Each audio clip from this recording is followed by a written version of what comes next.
Good morning, everyone. Today's experiment is FTIR spectroscopy, that is Fourier transform infrared spectroscopy. First of all, look at what is spectroscopy.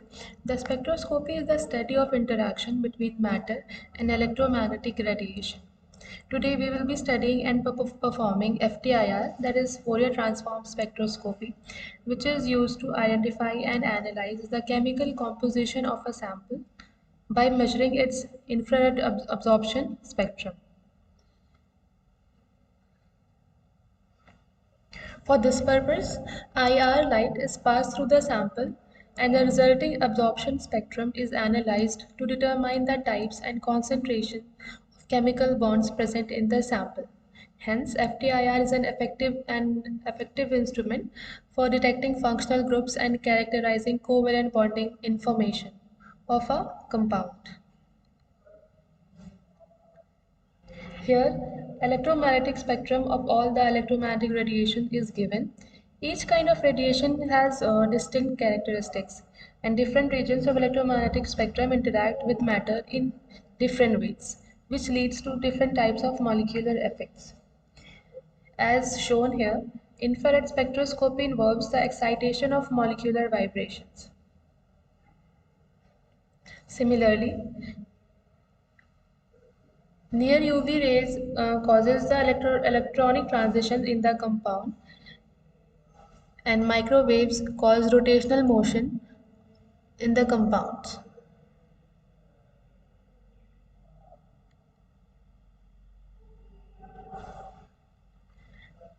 IR radiation induces stronger molecular vibrations in covalent bonds.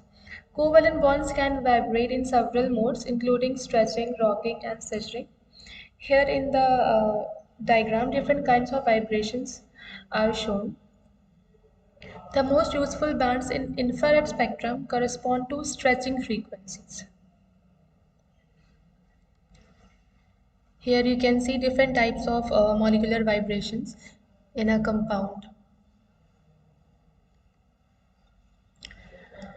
Let us see now the basic instrumentation of FTIR spectroscopy. It has IR radiation source, a sample holder, interferometer, detectors, and recorders.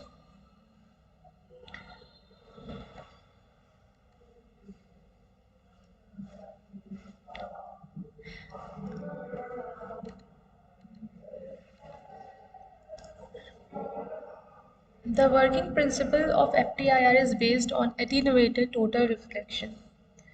Here, a crystal with a high refractive index, such as germanium or zinc selenide, is brought into contact with the sample of interest. IR radiation is directed into the crystal at an angle greater than critical angle for total internal reflection. Infrared radiation undergoes multiple reflection within the crystal, and a wave is produced whose intensity diminishes very quickly.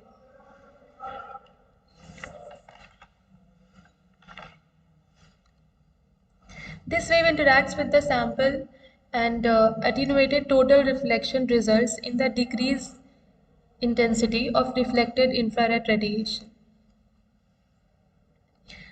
Hence, attenuated total reflection is a sampling method that introduces light onto a sample in order to acquire structural and compositional information. The basic difference between IR spectrometer is FTIR spectrometer is that the presence of Michelson interferometer. It is an optical device which generates interferogram. An interferogram is a signal containing information about the sample's absorption of infrared radiation. The beam enters the interferometer, in which the interference of two beams of light is employed to make precise measurements. And after that, this graph is analyzed by the detector, and then we get a graph between transmittance and the wave numbers.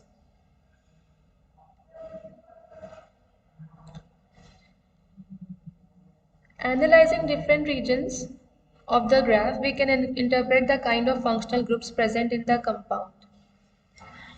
There are two kinds of regions present in this in FTIR graphs. First is functional group region and another is fingerprint region.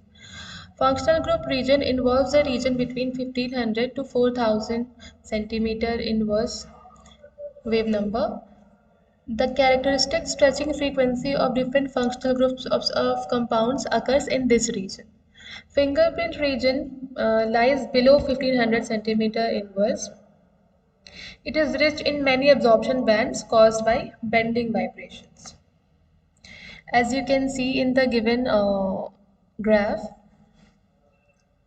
there are different locations of wave numbers corresponding to different wave numbers. Suppose if the compound is containing NH, OH or CH bonds, then the peak will be formed between 3000 to 3500.